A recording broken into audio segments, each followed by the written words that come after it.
Buenas tardes, licenciada. Buenas tardes. Es un gusto saludarles. Ya. Igualmente, Lita. Gracias. Por ahí los molesto con su constitución. Me avisan que ya la tienen a la mano.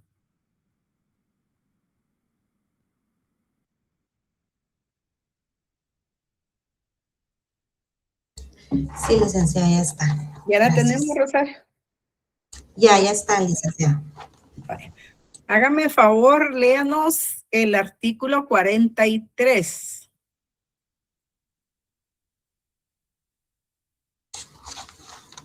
Muy bien. Artículo 43, libertad de industria, comercio y trabajo. Se reconoce la libertad de industria, de comercio y de trabajo, salvo las limitaciones que por motivos sociales o de interés nacional impongan las leyes.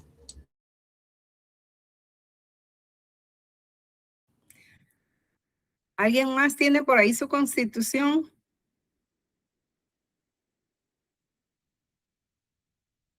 Aparte de Rosario. Sí, buenas tardes, Liga. Aquí también yo lo tengo. Ah, bueno, por ahí los molesto. A ver, Juan Pablo. Artículo 42.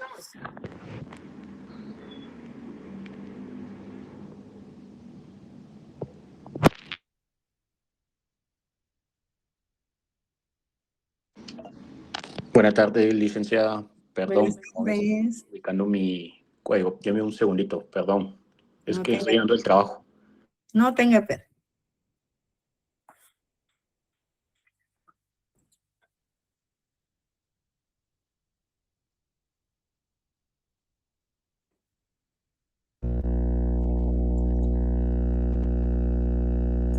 Espero se lo leo yo, Liga. Está bueno, Andy. Artículo 42. Derecho de autor o inventor. Se reconoce el derecho de autor y el derecho de inventar. Los titulares de los mismos gozarán de la propiedad exclusiva y su obra o invento de conformidad con la ley y los tratados internacionales. Muy bien. ¿A qué se refiere eso? ¿Por qué lo estamos leyendo? ¿Por qué estamos desempolvando el artículo 43 y el artículo 42? ¿Por qué creen ustedes?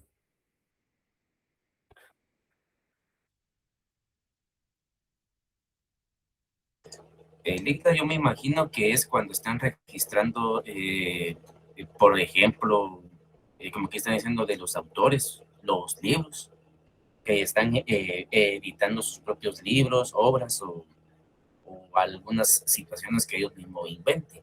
Ajá. O también puede ser algún producto, lo que estamos hablando, lo que son de las patentes de comercio. Muy bien. ¿Alguien más? ¿Qué idea tienen? ¿Por qué lo estamos leyendo? ¿Tiene relación con derecho mercantil o será que no? Licenciada, Sí, Rosario. yo pienso que sí, estos artículos prácticamente son como que la base constitucional de la protección del derecho mercantil, porque tienen relación con la creación, con la invención y además los contratos. Muy bien. Cuando nosotros nos vamos a la Constitución, y igual tenía razón ahí Mónica que nos estaba diciendo de la propiedad intelectual. Cuando nosotros nos vamos a la Constitución y vemos el contenido de esas normas, estamos hablando de que constitucionalmente hay libertad para trabajar, hay libertad para realizar la industria, es decir, para transformar materias primas en productos que van al mercado. Y finalmente, pues, ese producto que se va al mercado es el que permite el comercio, la interacción entre bienes y servicios a través de pagos. Entonces, ahí tenemos nosotros la libertad constitucional para trabajar, para transformar la materia prima y para elaborar productos que se convierten en mercaderías, en mercancías que van al mercado y que realizan entonces el centro del tráfico mercantil. Si nosotros vemos los contratos mercantiles, al igual que los títulos de crédito, son instrumentos del tráfico mercantil, instrumentos que permiten la realización del tráfico mercantil. Entonces tenemos la fundamentación legal ahí en nuestros contenidos. Cuando nosotros hablamos que esos instrumentos del tráfico mercantil se manifiestan a través de documentos, entonces estamos siguiendo a hacer relación con títulos de crédito, por ejemplo, con documentos y con contratación mercantil, que también se realiza a través de documentos, ya sean documentos físicos o documentos electrónicos hoy por hoy. Entonces, ahí estamos frente a instrumentos del tráfico mercantil. Si a nosotros nos preguntaran, como bien lo dijo el doctor Vázquez Martínez, que los contratos son conjuntamente con los títulos de crédito, ambos instrumentos del tráfico mercantil, si a nosotros les decía, nos preguntaran en un momento determinado, ¿qué son los títulos de crédito y los contratos mercantiles? Si nosotros estamos viéndolo como contenidos generales, vamos a decir que son instrumentos del tráfico mercantil. Pero esos instrumentos del tráfico mercantil son permisibles a través de la autorización de la Constitución y de leyes ordinarias, porque si nosotros vemos títulos de crédito y contratos mercantiles, obligaciones mercantiles, están regulados en el Código de Comercio. Pero si nosotros vemos la libertad de industria, de trabajo, de comercio, eso está regulado en la Constitución. Entonces, eso nos llama a la reflexión de que debemos ir a la jerarquía normativa. Y entonces, primeramente, tenemos libertad para contratar, libertad para trabajar, libertad para transformar las materias primas en productos y libertad de llevar esos productos al mercado y hacer las transacciones con los que tienen esa necesidad de adquirir esos bienes o esos servicios.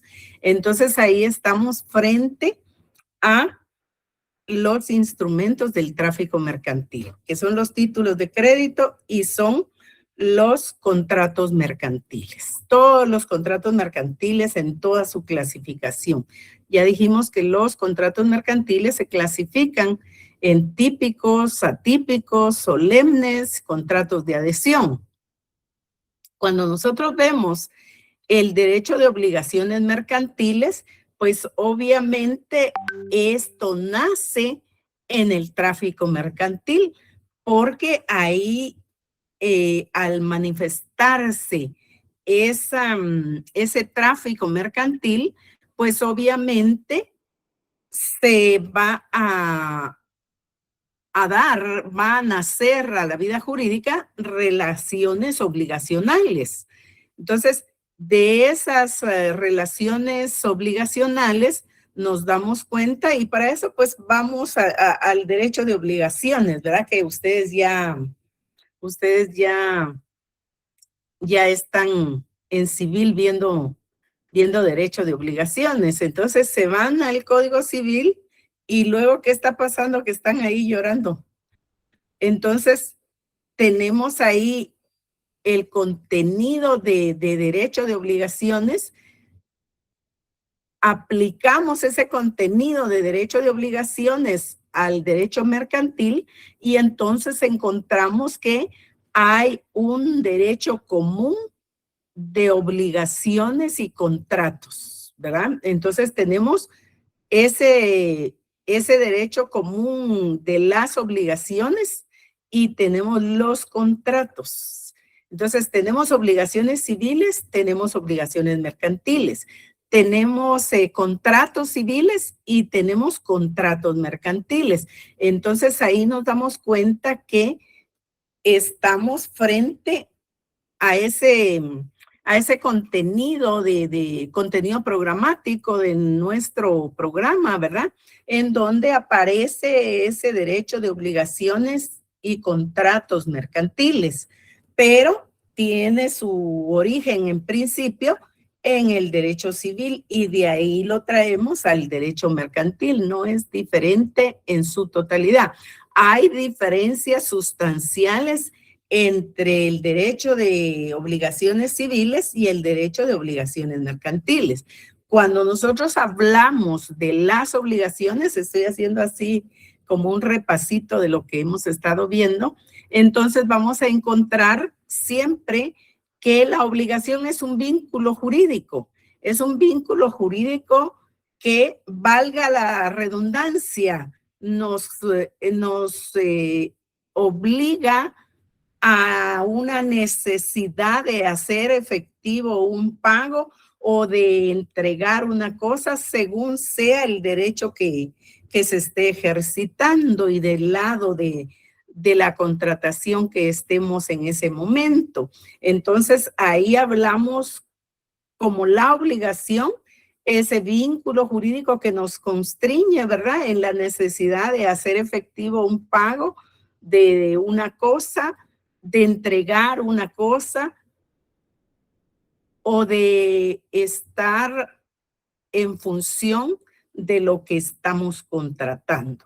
Entonces, cuando nosotros vemos la obligación como esa unión, el vínculo jurídico, obviamente va a darse entre dos personas, va a ligar a dos personas en función de que una persona va a estar constreñida a la entrega de una cosa o a la prestación de un servicio y la otra persona va a estar constreñida a hacer efectiva esa contraprestación por haber recibido el bien o por haber recibido el servicio, por haber recibido la mercancía o por haber recibido ese servicio. Entonces ahí encontramos que aparece en términos generales pues dos elementos personales. Uno es el acreedor, otro es el deudor. ¿Por qué razón? Porque para satisfacer los intereses contenidos en esa negociación jurídica, ahí se recuerdan ustedes que el contrato nace de el negocio jurídico, porque debe haber capacidad legal de las partes que van a ponerse de acuerdo en la contratación, debe ser el objeto lícito en el mundo del comercio de los hombres y finalmente debe haber un consentimiento que no adolezca de vicio, porque si el consentimiento está viciado, pues obviamente ya no es liso, ya no es puro, ya no es sano, sino está vulnerado. Entonces encontramos ahí que tenemos ese constreñimiento por el vínculo jurídico obligacional a entregar un bien, a recibir la contraprestación por haber entregado el bien y a estar en la necesidad de hacer efectivo esa entrega del bien y esa recepción de la contraprestación. Entonces, ahí estamos nosotros dándonos cuenta que una persona va a estar recibiendo el bien, pero va a estar obligada a la entrega de la contraprestación, que en este caso es un pago. Entonces ahí estamos frente al deudor que debe cumplir obligacionalmente con esa entrega del pago al acreedor. Y el acreedor obviamente pues ya prestó el servicio, por ejemplo, en el derecho de crédito que podemos estar diciendo, ¿verdad? Ahí en el derecho de crédito ya se entregó el bien y ya se dio la prestación del servicio crediticio. Entonces, el acreedor está en el derecho total de pretender recibir la contraprestación a la que se obliga el deudor a través de la contratación, ¿verdad? Entonces, es así como nace el contrato mercantil, a través de ese vínculo jurídico que nos está indicando que hay necesidad de hacer la entrega de una cosa y la recepción de la contraprestación. Y por el otro lado, la obligación de la contraprestación entregada después de la recepción del bien o del producto, de la mercancía o de ese servicio que se haya contratado. Entonces, a eso se refiere las obligaciones, en este caso mercantiles, que las estamos enfocando desde el derecho mercantil. Encontramos como principios de las obligaciones algo muy importante, súper importante en el derecho mercantil. El derecho mercantil es un derecho relacional de confianza.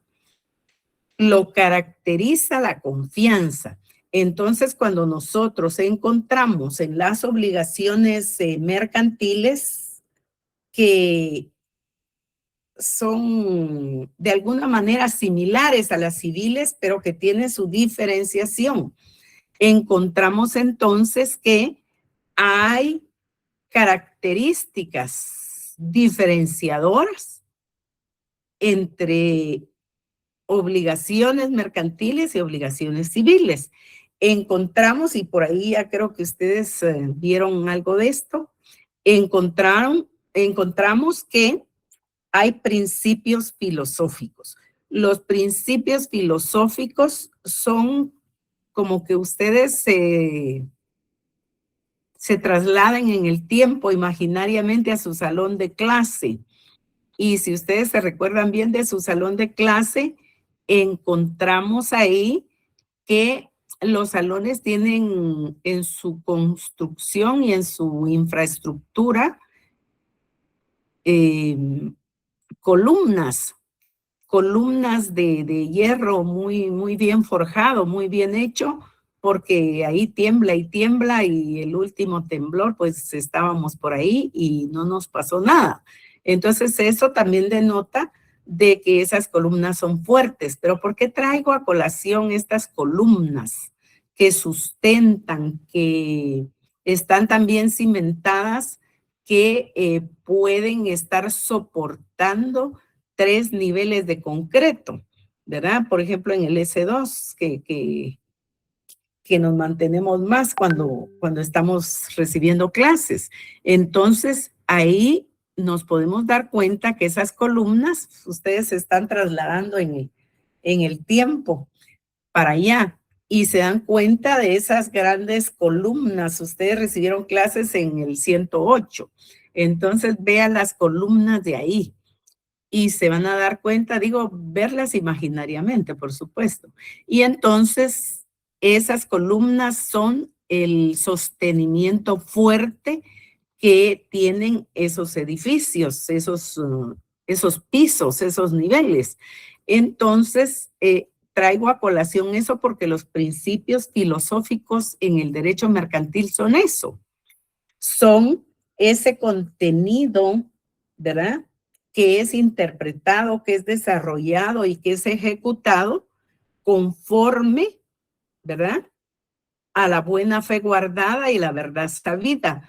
Eso que viene a ser el sustento que sostiene, que soporta todas las relaciones del derecho mercantil que se dan en la manifestación de la confianza y que se deben de cuidar, en que se deben de realizar, no obstante que es un derecho de confianza, se deben realizar conforme a esos principios de verdad sabida y buena fe guardada, que son 2 de los principios filosóficos sustentadores del derecho mercantil, porque de esa manera se conservan, se protegen, se guardan las rectas y honorables intenciones y los deseos de los contratantes. Es decir, que se va a realizar la contratación conforme a las proyecciones y propósitos de los contratantes,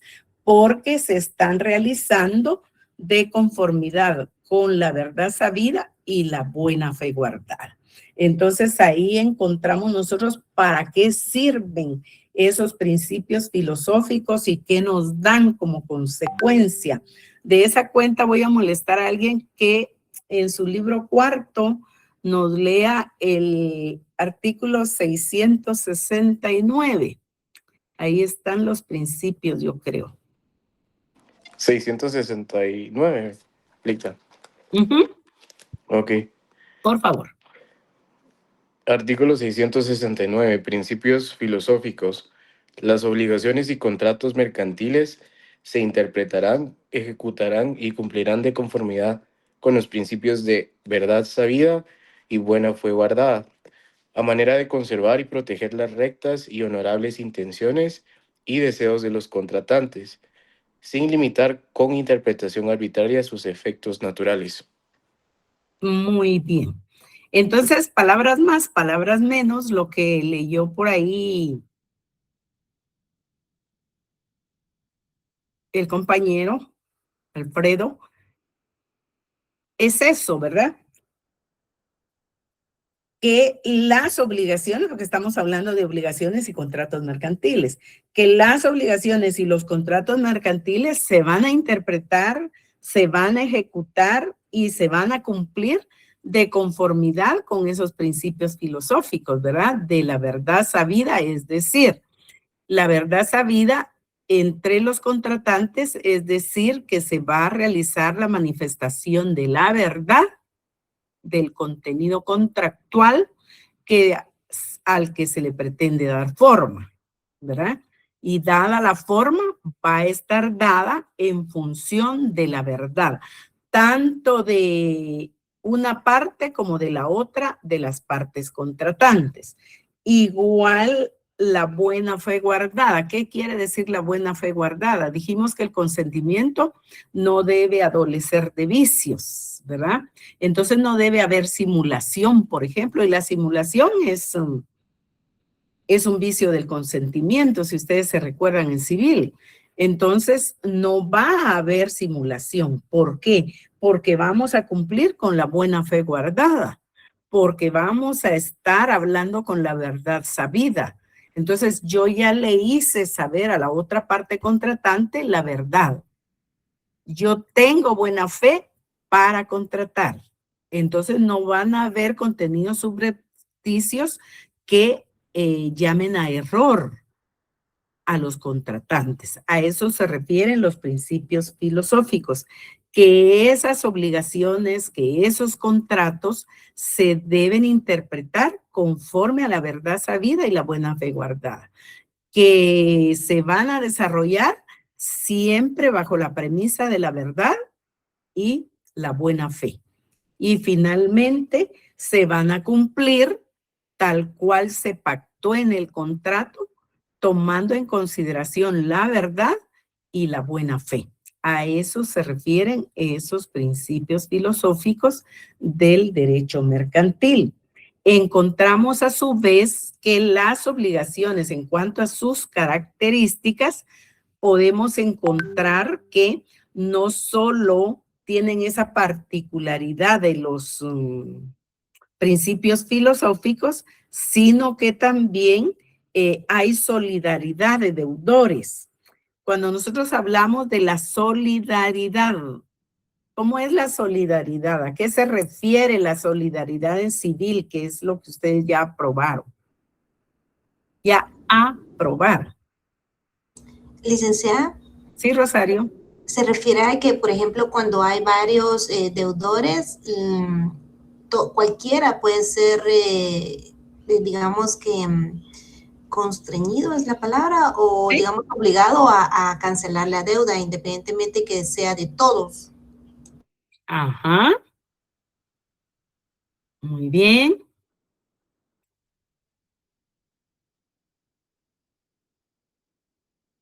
Cuando nosotros hablamos de la solidaridad, cuando estamos viéndolo a manera de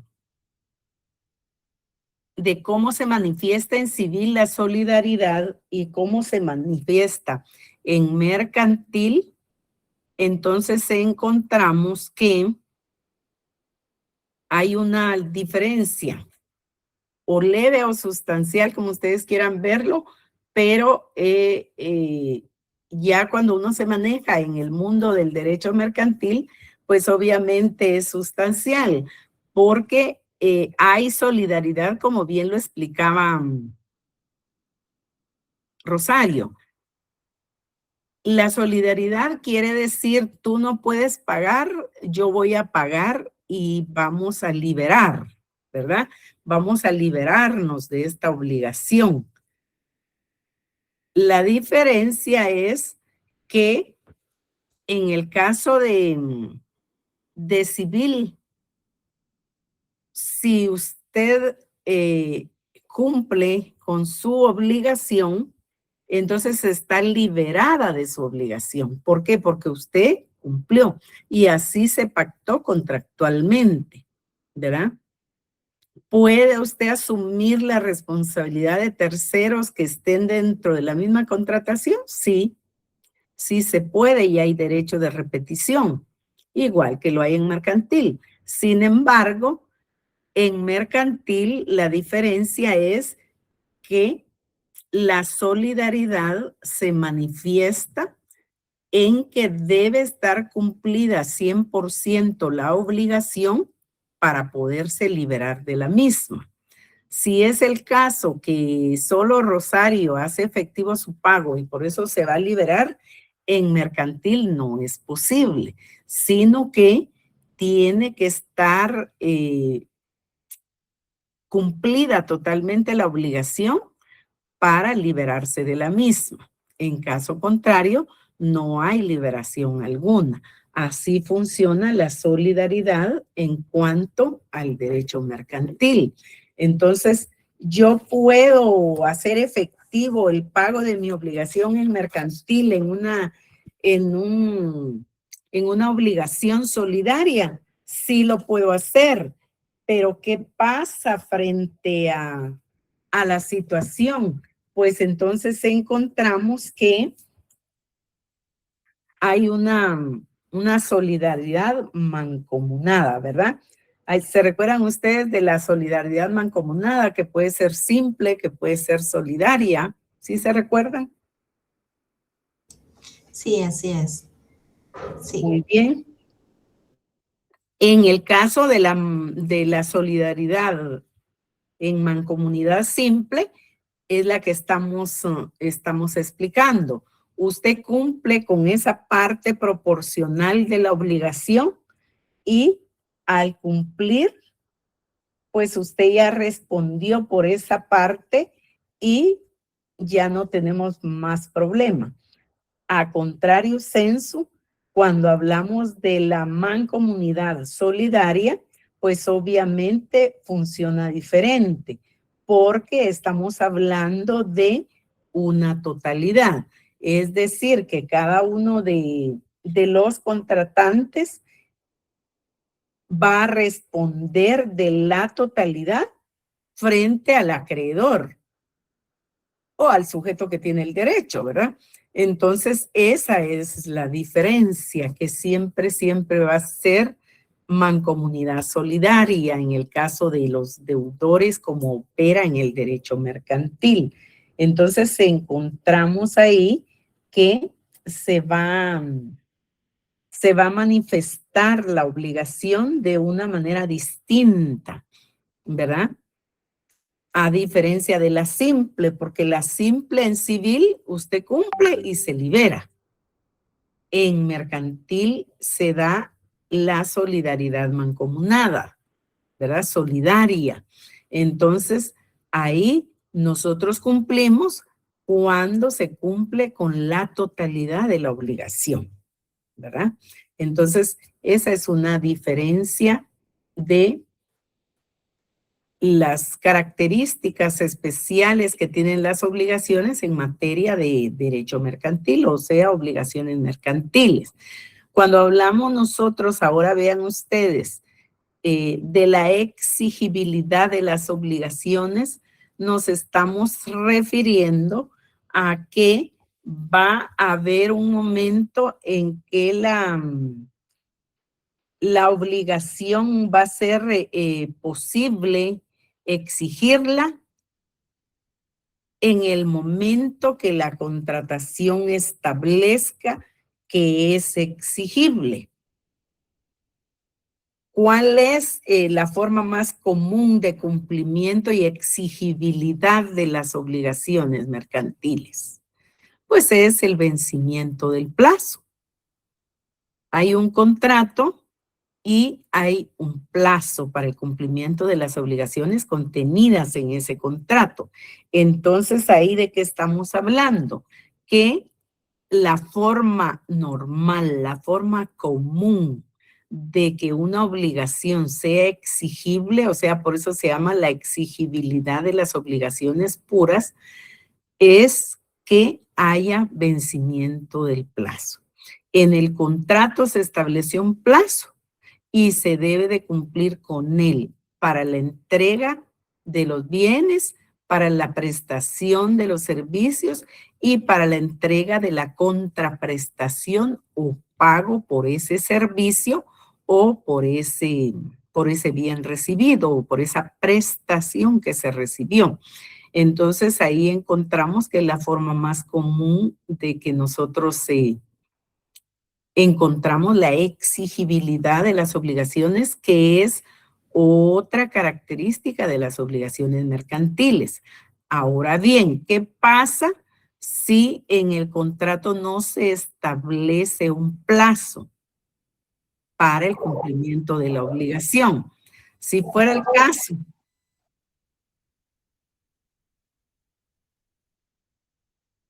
si fuera el caso de que no hay un plazo para la exigibilidad, o sea, para el cumplimiento de la obligación, entonces vamos a entender que la exigibilidad va a ser inmediata. Por eso no hay plazo, porque va a ser inmediata. Y hay una tercera forma de que sea exigible la obligación. Primero dijimos por vencimiento del plazo.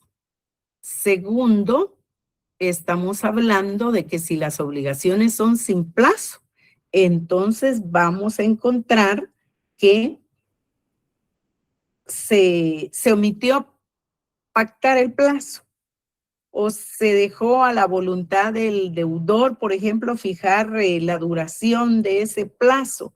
Ah, bueno, pero entonces nosotros vamos a entender que va a ser de forma inmediata. ¿Por qué? Porque no hay plazo, no lo fijamos y entonces se sobreentiende que si no hay un plazo fijado en el contrato, pues se entiende como de exigibilidad inmediata. Ahora bien, siempre puede haber, siempre puede darse el cumplimiento de esas obligaciones inmediatas porque no hay plazo. Por ahí voy, Alfredo. Pues la respuesta es no, no siempre es factible. Y entonces la pregunta es, bueno, pero si no siempre es factible, ¿por qué no siempre es factible y qué pasa en ese caso? ¿Verdad? Eso se los digo al ratito. Sí, Alfredo. Licenciada, ¿podría repetir cuál era la tercera forma en la que pueda ser exigible una obligación en los... Por ahí voy, Alfredo. La primera, por ahí voy, Rosario. La primera dijimos la común, el plazo. Hay un vencimiento del plazo, hay una fijación de plazo, entonces obviamente nosotros vamos a respetar el plazo y las obligaciones van a ser exigibles al vencimiento de ese plazo. Si fuera el caso que no se fijó plazo para la exigibilidad de las obligaciones, ¿qué procede entonces? procede que la entrega o del bien, de la cosa, de la prestación o de la contraprestación se haga de manera inmediata. ¿Por qué? Porque no se fijó plazo. Entonces se sobreentiende que como no se fijó plazo, entonces va a ser de exigibilidad inmediata. Sí, Andy. Buenas tardes, Ligda. Buenas tardes. Usted nos Así dijo, es, ¿no? En su Sofía. momento, que le recordáramos acerca de la foto.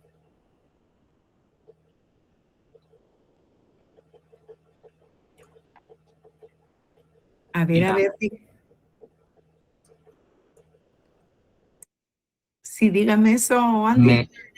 Sí, se recuerda que usted nos dijo de que siempre le recordáramos acerca de que si no se recordaba de tomar la foto, que le recordáramos. Ah, sí, usted dice la captura de pantalla. Sí, Sí, linda esa. Su justo de Sí, la, Ligda. de la sistema. Ah, sí, sí. Gracias, oye. Muchas gracias. Les decía, gracias, Andy, gracias, Alfredo. Les decía, tenemos el vencimiento del plazo. Es lo normal, es lo más común para la exigibilidad de las obligaciones. No se fijó plazo en el contrato, no hay establecido plazo. ¿Qué entendemos entonces para que una obligación sea exigible? Pues va a ser exigible de manera inmediata, porque son obligaciones mercantiles sin plazo. Entonces, la celeridad en el cumplimiento de los contratos se vería afectada si no cumplimos nosotros con la obligación de manera inmediata, ¿verdad? Entonces, sí, por ahí vamos a ver fundamentos. Luego, una tercera forma, decíamos Alfredo, que era su inquietud, o Andy, ¿quién fue?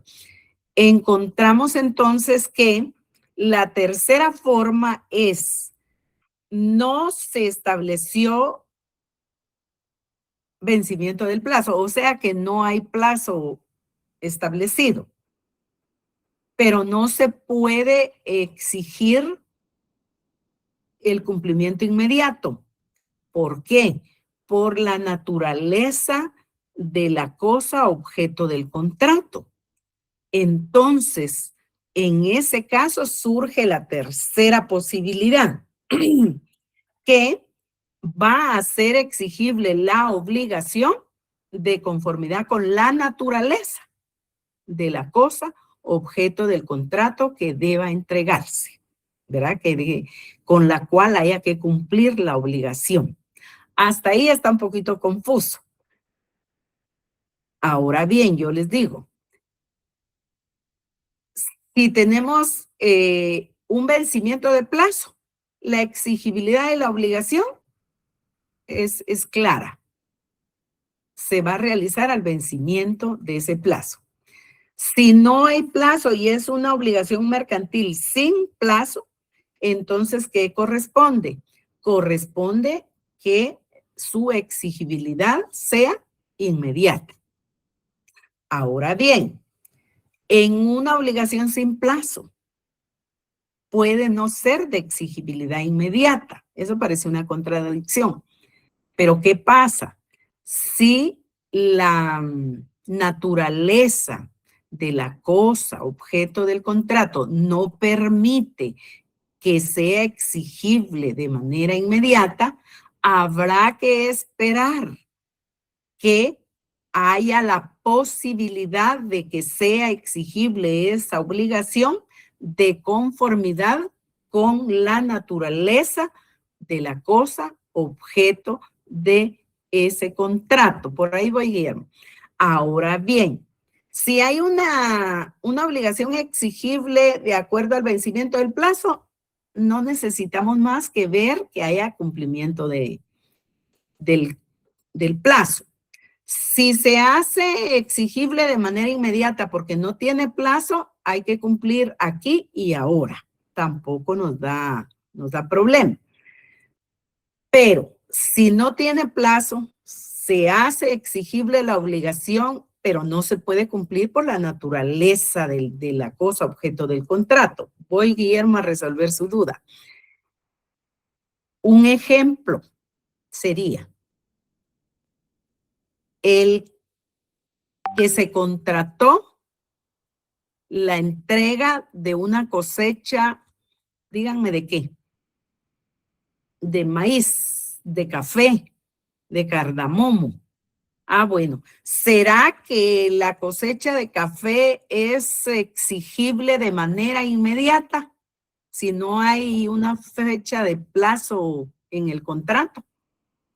No. ¿Por qué no? A ver, cuéntenme por qué no. Porque habría que esperar de que esté lista la cosecha, licenciada, para que pueda cumplirse con la obligación. Exactamente por eso, ahora sí lo entendemos. Hay que esperar. Por ejemplo, nos piden que ahora estamos 27, ¿verdad? Que ahora, 27 de julio, se haga exigible la obligación de entregar una tonelada de café. ¿Podemos entregarla ahora? No podemos. ¿Por qué? Por la naturaleza de la cosa objeto del contrato. ¿Cuál es la cosa que tenemos que entregar? El café. ¿Por qué no se hace posible entregarla ahora? Porque el café no se cosecha en este mes. En este mes se está sembrando. En este mes, ahora con estos climas, se está regando también. Y después se va a cuidar y después se va a deshombrar el terreno y después se va a comprar el fertilizante y se va a fertilizar como septiembre, octubre. Y luego empezamos a querer tener un poquito de cosecha dependiendo la altura de los terrenos, de las fincas. Si es muy alto, no es pronto. Si es bajo sobre el nivel del mar, es más posible que tengamos un poquito de cosecha en noviembre, diciembre, enero. Si es muy alta la finca sobre el nivel del mar, entonces vamos a estar hablando de marzo y de abril, por ejemplo. Entonces no podría ser una obligación exigible de manera inmediata porque la cosa objeto del contrato en su naturaleza no lo permite. Entonces tenemos que esperar que ese producto, que esa cosa objeto del contrato, permita la exigibilidad de la obligación. A eso se refiere la tercera posibilidad de que sea exigible la obligación contenida en el contrato. ¿Estamos ahí claros, Alfredo? Sí, Ligda, ahora sí quedó claro. Gracias. Ahora sí, ¿verdad? Es que para explicarles bien la tenemos que hacer de esa manera. Entonces, ahí encontramos la exigibilidad de las obligaciones puras. En materia civil, usted exige el cumplimiento de la obligación al concluir el plazo. Muy difícilmente van a haber obligaciones sin plazo. Ahí se recuerdan ustedes que el derecho civil es eminentemente formalista, a diferencia del derecho mercantil, que no es contrario a la forma. No digan ustedes que es antiformalista en su examen técnico profesional, porque no es cierto. Es menos formalista, es menos formal, ¿verdad? Entonces, ahí encontramos que se da esa posibilidad de esas características. Cuando nosotros hablamos de la expresividad de la prórroga, a ver, se las lanzo por ahí. ¿Habrá algo al respecto de fundamentación legal de la expresividad de la prórroga? En cuanto a los contratos civiles y los contratos mercantiles, en particular los contratos mercantiles. ¿Quién nos dice algo? Licenciada, no sé si sea eso, pero acá veo que en el 676 está lo de la... Ahí está la expresividad de la prórroga. Totalmente cierto. A ver, ¿qué dice usted? Cuéntenos. del artículo que creo que es la prórroga. No. Ah. ¿Qué está establecido ahí? ¿Por qué decimos expresividad de la prórroga? O lo que nos dice Rosario, que la prórroga debe ser expresa en derecho mercantil, ¿verdad? Por eso decimos la siguiente característica es la expresividad de la prórroga. ¿Qué quiere decir? Que la prórroga debe ser expresa. Lo que yo les estoy pidiendo ahora es el fundamento legal, que lo lean. Ok, dice, artículo 676, prórroga. En las obligaciones y contratos mercantiles, toda prórroga debe ser expresa. Entonces encontramos que la prórroga en materia mercantil debe ser expresa, ¿verdad? Debe ser expresa. Entonces encontramos que en materia mercantil, si va a haber prórroga en las obligaciones y los contratos mercantiles, debe haber ese contrato de ampliación, ¿verdad? Ampliación respecto del tiempo. Entonces, ahí encontramos la expresividad de la prórroga, que en las obligaciones y contratos mercantiles, toda ampliación de plazo debe ser expresa. Toda prórroga debe ser expresa. Si la obligación es mercantil, la prórroga debe ser expresa. Si el contrato es mercantil, la prórroga debe ser expresa. A eso se refiere la expresividad de la prórroga. Si ustedes quieren hacer un comparativo, ustedes pueden ir al 1428, creo yo, si no está siempre cerca, del Código Civil y van a encontrar lo relacionado con la prórroga. Pero lo que nos interesa aquí es esa expresividad de la prórroga que tratándose de obligaciones mercantiles y contratos mercantiles, la prórroga debe ser, sí, solo sí, toda prórroga expresa. Eso que se nos quede. Ahora, cuando vemos nosotros, les decía el 1428, para que hagamos un comparativo, vemos que tenemos ahí, ustedes ya tienen conocimiento de la mora, a eso se refiere. ¿Cómo podemos definir la mora para efectos de la contratación? A ver quién nos apoya.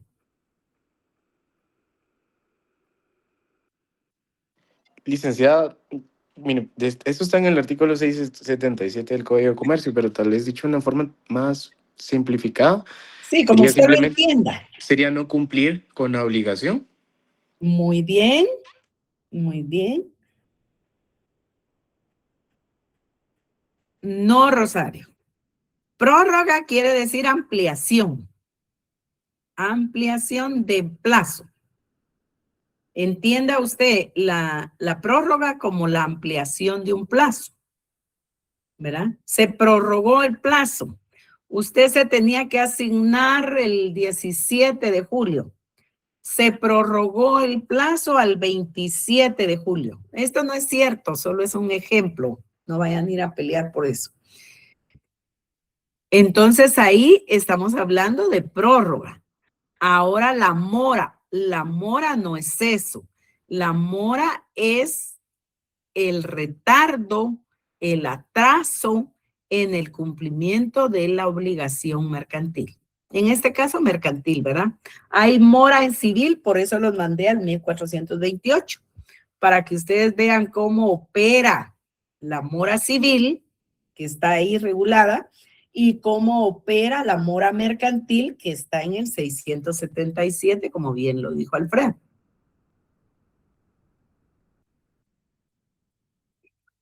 En cuanto a al retraso en el cumplimiento de la obligación, no es exactamente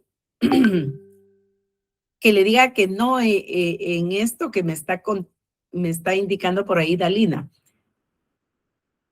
que toma vigencia la mora, o sea, el retraso en el cumplimiento de la obligación al día siguiente, ¿verdad? Del vencimiento del plazo. Le podemos decir que sí. ¿Por qué razón? Porque ya dijimos que es la mora. La mora es el retraso en el cumplimiento de la obligación, ¿verdad? Hay una obligación con plazo y no se cumplió ese plazo. Bueno, pues al día siguiente en adelante, ahí hay mora, ¿verdad? Esa es mora mercantil. Encontramos en la mora, porque yo creo que ya les explicaron, que en las obligaciones y contratos mercantiles, pues obviamente se incurre en mora sin necesidad de requerimiento.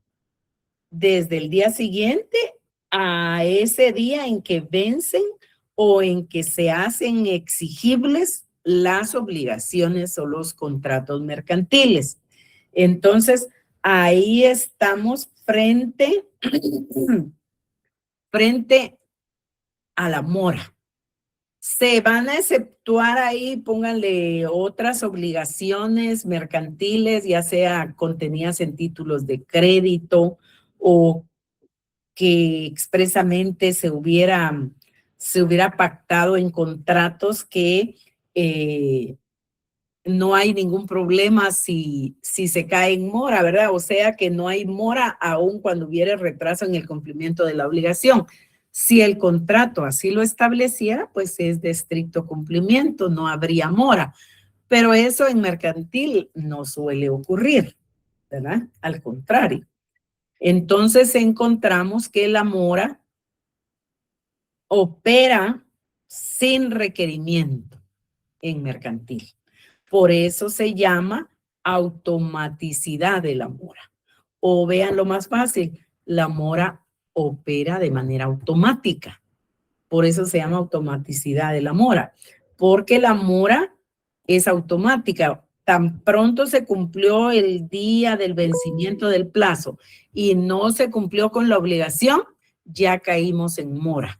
Entonces, aunque no nos requieran de pago, aunque no nos notifiquen, aunque no, nada, la mora opera de manera automática en mercantil. Sí, Rosario. Licenciada, se refiere a que como el plazo ya está vencido, entonces puede ser cobrada y este documento se convierte en un título ejecutivo. Bueno, cuando nosotros estamos hablando de la mora automática, significa que no hay necesidad de requerimiento, a diferencia de civil. ¿Alguien tiene por ahí su código civil?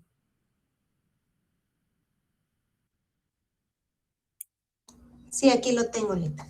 ¿Nos puede leer la mora? Mora, artículo 1428. Mora. Sí, estaba ahí, ¿verdad? Sí, ahí está.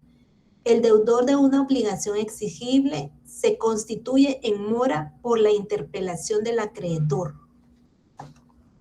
Interpelación, ¿qué quiere decir? Requerimiento. En una obligación civil, si hay requerimiento del cumplimiento de la obligación, entonces usted cae en mora. Si no hay requerimiento, aunque haya vencimiento de plazo, usted no cae en mora porque no hubo requerimiento todavía. Va a aparecer a la vida jurídica la mora cuando usted sea requerida del cumplimiento de la obligación, ¿verdad? Requerida de pago, por ejemplo. Ahora bien, alguien que nos lea el 677, por favor, otra vez.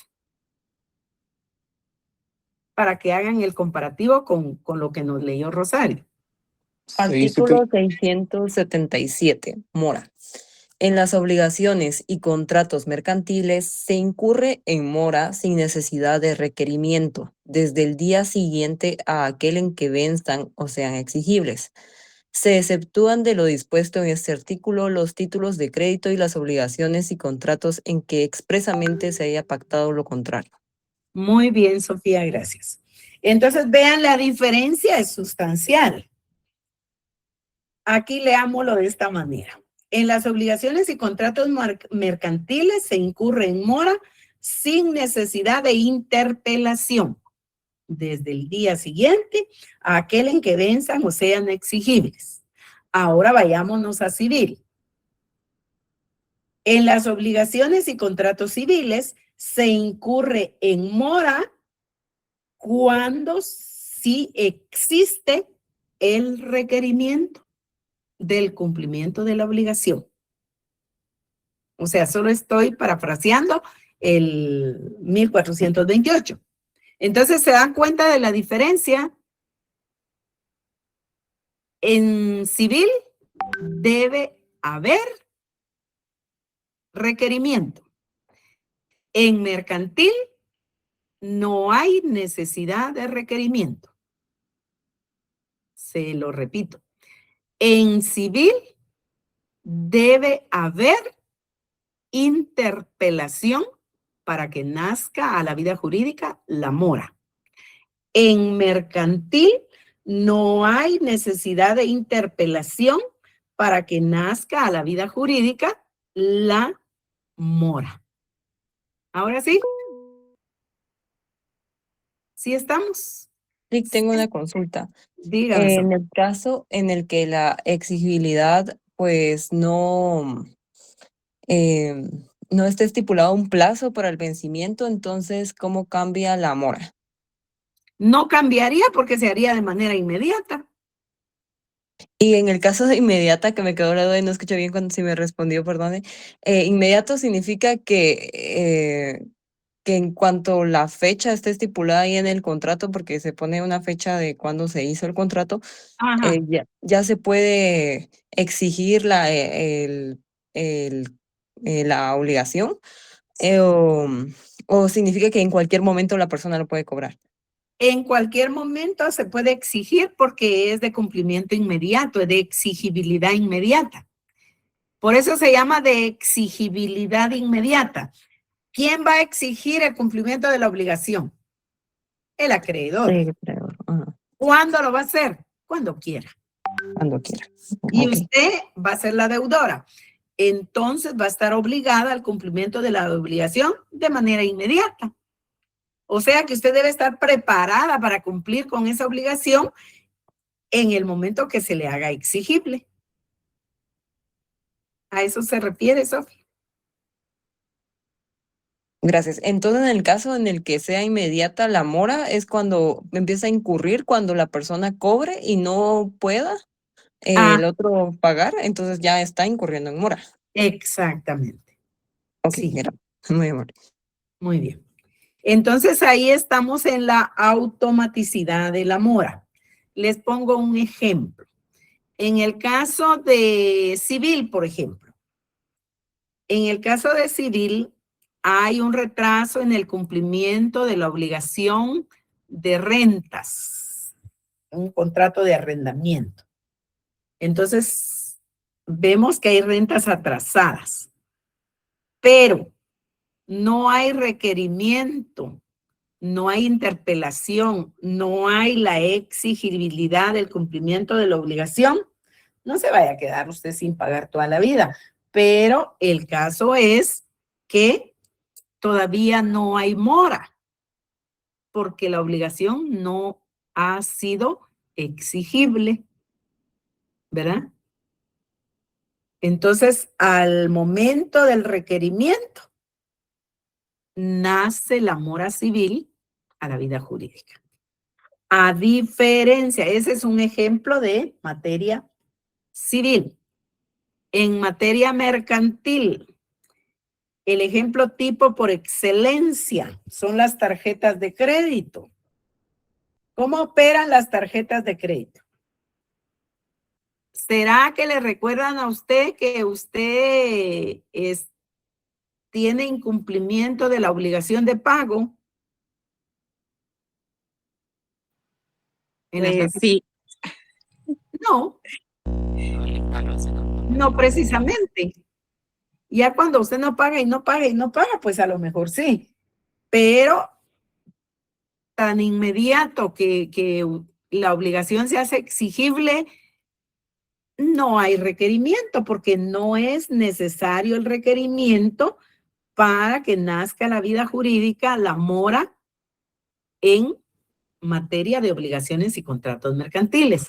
Es más, qué bueno para el acreedor que no lo hace, que no hace el requerimiento, porque en la medida que usted más se tarde en cumplir con la obligación, los intereses van a ser más mayores y el interés moratorio es obviamente el que se va a generar por el incumplimiento de la obligación dentro del plazo establecido. Entonces hay una ventaja para el acreedor en el caso de la exigibilidad de las obligaciones como opera en mercantil. Sí, hay beneficio que no le requiere de pago y usted sigue retrasado. Entonces, cuando ya se hace el cálculo, se calcula el capital, se calcula el interés y se calcula el interés moratorio. Entonces, la sumatoria total es la que da lugar a el total de la obligación. Entonces, puede ser que usted consumió 1,000 quetzales en la tarjeta de crédito y va a pagar 3,000 quetzales porque hay intereses y hay intereses moratorios. ¿Se recuerdan ustedes del anatocismo?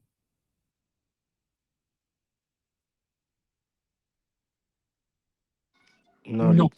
No. ¿El anatocismo en qué consiste? Consiste en la capitalización de intereses. Les doy un ejemplo del anatocismo. El anatocismo está regulado en el Código de Comercio. Encontramos que el capital son 1,000 quetzales. El interés que usted paga por ese capital es el 10%. ¿Cuánto será entonces? Si son 1,000 quetzales el capital, ¿cuánto sería el...?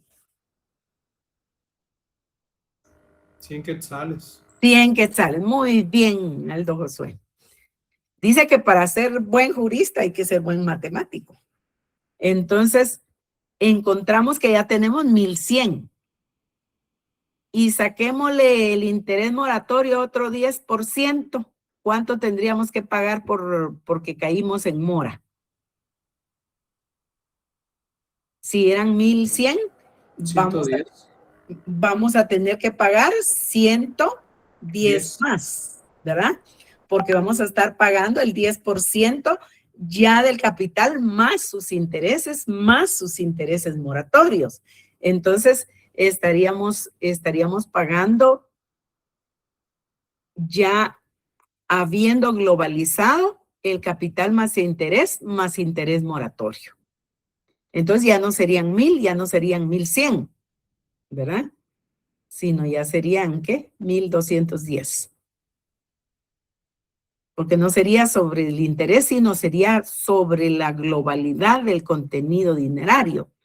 Entonces es contra la totalidad de capital y más interés. El siguiente mes ya tomamos esa cantidad total y sobre esa cantidad calculamos otra vez el interés. Entonces, ¿se imaginan? Esa es la explicación por la que usted consumió 1,000 quetzales y ahora resulta que le cobran 3,000. Solo como ejemplo.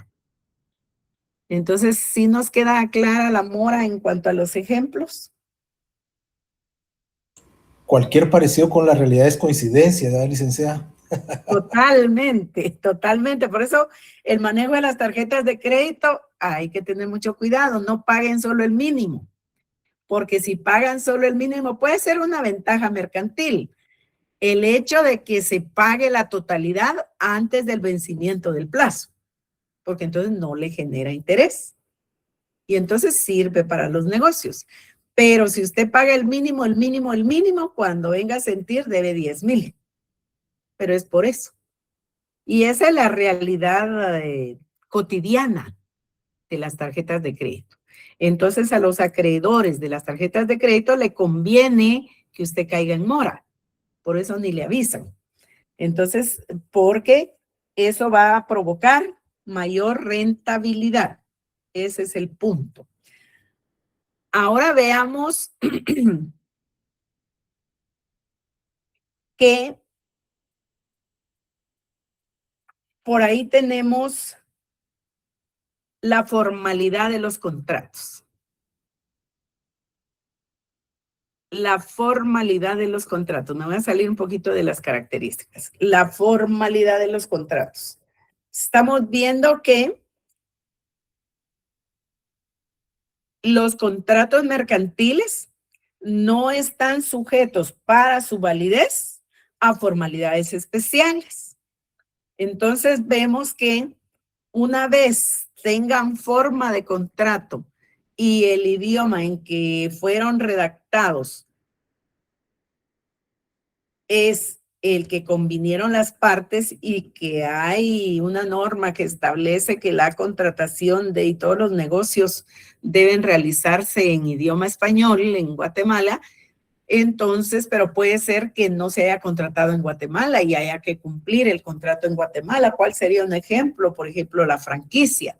Entonces, los contratos mercantiles, como no están sujetos para su validez a formalidades especiales, en la forma que se presenten, en el idioma en que se realicen, que se redacten, las partes siempre van a quedar obligadas en la forma, en la manera y en los términos que aparezca que decidieron obligarse, ¿verdad?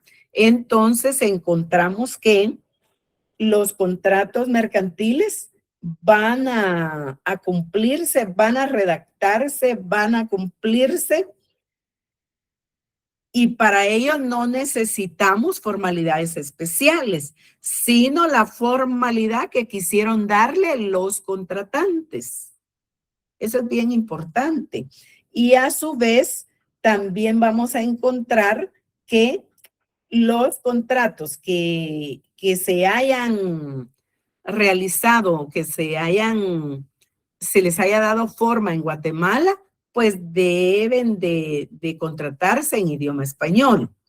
Ahora encontramos que si hay contratos que se realizan entre los contratantes, pero están sujetos, son objeto de disposiciones especiales, pues obviamente, aunque haya esa libertad de contratación y de forma, hay que cumplir con esos contenidos específicos que la ley establece para efecto de que sean cumplidos tal y como deben de estar contenidos de acuerdo a las leyes de Guatemala.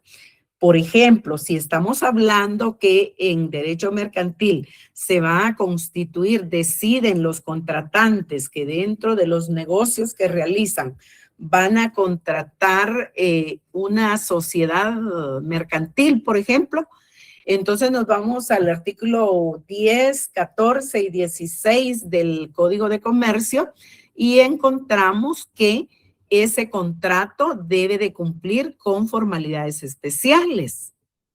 Y nos vamos al 29 y 31 del Código de Notariado y debemos de cumplir con lo establecido en esa normativa, ¿verdad? Los requisitos y formalidades esenciales de los instrumentos públicos están ahí, yo creo.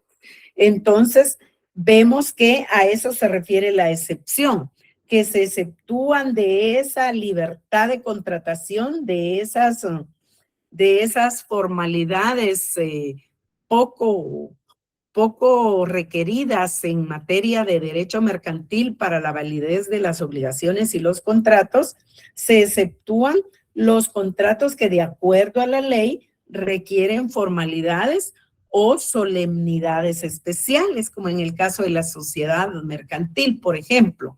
Entonces, sacamos de esas formalidades de los contratos mercantiles ese contrato porque la ley establece que se debe de cumplir con requisitos especiales, como es la Constitución en escritura pública, por ejemplo, ¿verdad? Entonces, eso sería en cuanto a la formalidad de los contratos mercantiles. Alguien que por favor nos lea el 671 del Código de Comercio.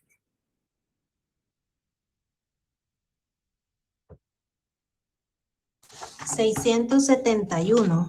Sí. Formalidades de los contratos. Los contratos de comercio no están sujetos para su validez a formalidades especiales. Cualesquiera que sean la forma y el idioma en que se celebren, las partes quedarán obligadas de la manera y en los términos que aparezca que quisieron obligarse. Los contratos celebrados en el territorio guatemalteco y que hayan de sufrir efectos en el mismo se extenderán en el idioma español. Muy bien. Entonces, ahí estamos en cuanto a esa validez de los contratos, ¿verdad? Que son mercantiles. Los contratos mercantiles en forma general no están sujetos para su validez a formalidades especiales. O sea, cualesquiera que sea la forma y el idioma en que realicen estos contratos los contratantes, vamos a entender que las partes quedan obligadas de la manera y en los términos en que contrataron, ¿verdad? En que ellos quisieron contratar y obligarse. Ahora bien, si se trata de un contrato en donde la ley está exigiendo hay formalidades especiales, entonces sí nos salimos de esa generalidad porque es un contrato mercantil, por ejemplo, el contrato de sociedad, pero sí está sujeto para su validez a formalidades especiales. Entonces esa sería la diferencia en el caso de la forma de los contratos mercantiles en general. Para su validez no están sujetos a formalidades especiales. Pero, excepcionalmente, si estos contratos son objeto de formalidades especiales como el contrato de sociedad, entonces sí hay que cumplir con esas formalidades especiales porque en caso contrario no van a ser contratos válidos, ¿verdad? Para su validez va a haber que cumplir con esos requerimientos que la ley establece para el contrato de sociedad. Eso sería. Nos quedamos hasta aquí por su tiempo, porque ustedes tienen notariado después, yo creo, ¿verdad? Sí, Ligda, gracias. Si hay alguna pregunta, si hay algo que tengan por ahí, si no, pues igual un comentario, si no, nos quedamos hasta aquí. Solo Sí. preguntarle, licenciada, si no va a tomar foto para la final, asistencia final. Sí, sí, por favor. Sí, porque si no ustedes se van y ¿qué hacemos? Ahí estamos. Lic, ¿qué tal? Disculpe con una consultita. Bueno. ¿Cuál va a ser el libro de referencia que vamos a utilizar, así como un libro base? Ya les dijimos, por ahí usted no estuvo en la primera clase. No recuerdo, no escuché. Disculpe. Ustedes tienen ahí su programa. Está el tomo 3 del doctor René Arturo Villegas Lara y el derecho mercantil, instituciones del derecho mercantil del doctor Vázquez Martínez. Eso es en términos así básicos, estrictamente. Y luego vamos a estar viendo ahí que vamos a estar teniendo ahí otra bibliografía, obviamente, pero así como usted pregunta, serían esos en principio. Gracias, Lic, muy amable. Para servirle. ¿Algo más? Leida, buenas noches. Fíjese que yo tengo uno que es del tomo 3, séptima edición, del licenciado René Arturo Villegas. Está bien, Andy. Sí. Gracias, Leida. Solo algo que vaya variando de la ley, vamos actualizándonos, pero eso ya se los diremos nosotros en el camino. Pero está bien, Andy. Muchas gracias, licenciada. Pase buena noche. Igualmente para buenas ustedes. Noches, compañeros. Buenas noches. Gracias. Notariado. Gracias, Ligda. Feliz noche. Hasta luego.